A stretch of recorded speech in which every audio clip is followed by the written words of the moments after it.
केंद्रीय मंत्री रामदास आठवले आज बीड परभणी दौऱ्यावर संतोष देशमुख आणि सोमनाथ सूर्यवंशी यांच्या कुटुंबियांची भेट घेणार।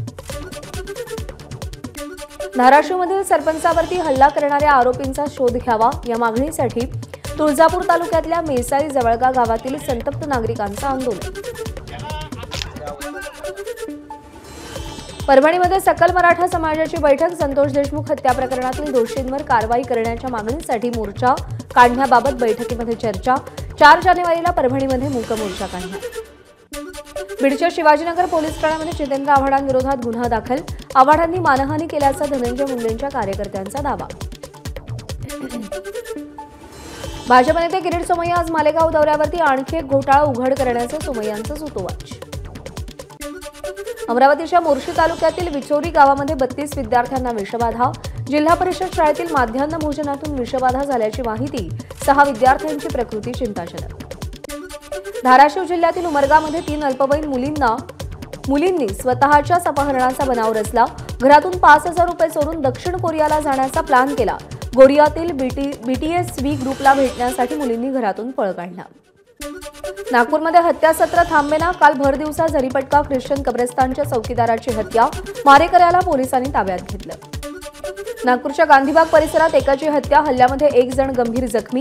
पैशाच्या जुन्या वादातून हल्ल्याची आणि हत्येची घटना घडल्याची प्राथमिक माहिती। घरांच्या छतावरील सौर ऊर्जा निर्मिती पॅनल्स बसवून वीज निर्मिती करण्याच्या योजनेमध्ये उत्तम कामगिरी। यामुळे गेल्या 4 वर्षात राज्याला केंद्र सरकारकडून 260 कोटी 91 लाख रुपयांची रक्कम। विधान परिषदेच्या सभापतीपदी निवड झाल्याबद्दल भाजप आमदार राम शिंदेंची कर्जतमध्ये भव्य मिरवणूक। विधानसभा निवडणुकीमध्ये कट कारस्थान करून आपला पराभव करण्यात आला।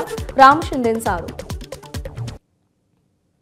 बारामतीच्या माळेगावात शरद पवारांकडून कृषी विज्ञान केंद्राची पाहणी। कृषी विज्ञान केंद्रामध्ये 15 ते 19 जानेवारी दरम्यान कृषी प्रात्यक्षिक आणि कृषी प्रदर्शनाचं आयोजन। आईला अखेरचा निरोप देताना नाना पटोले गहिवरले। साश्रू नयनांनी नाना आणि त्यांच्या कुटुंबियांनी मीराबाई पटोलेंना अखेरचा निरोप दिला।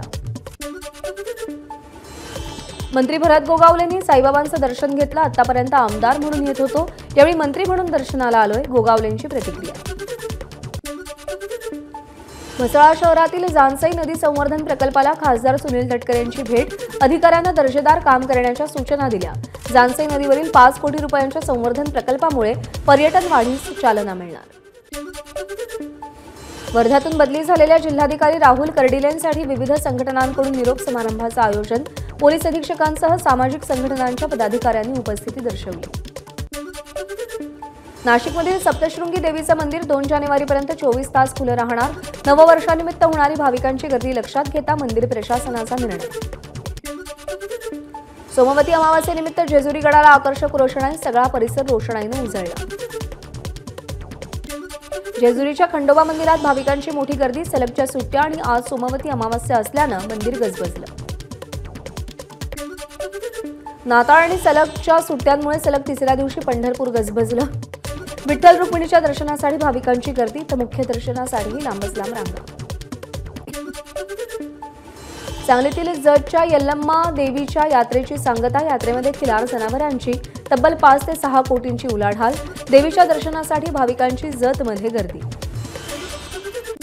साताऱ्याच्या पुसेगावात सेवागिरी महाराजांच्या 77व्या पुण्यस्मरणानिमित्त रथोत्सव। जयकुमार गोरे शिवेंद्रराजे भोसले उदयनराजे भोसलेंच्या हस्ते पूजन करून रथोत्सवाला सुरुवात।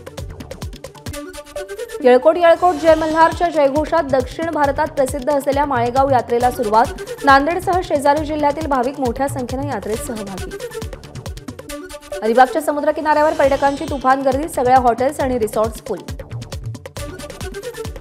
कोकणातील हॉटेल्समध्ये मासे खाण्यासाठी गर्दी। विविध प्रकारचे मासे खवय्यांच्या पसंतीला। राज्यामध्ये तुरळक ठिकाणी वादळी पावसासह गारपीट। त्यामुळे ढगाळ हवामानानं किमान तापमानात वाढ। राज्यात थंडी गायब।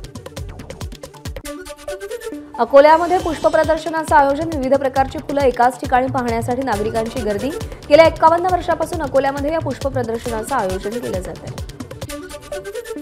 थंडीचा जोर वाढता जळगावच्या कंडारी गावात भरीत पार्टीचं आयोजन।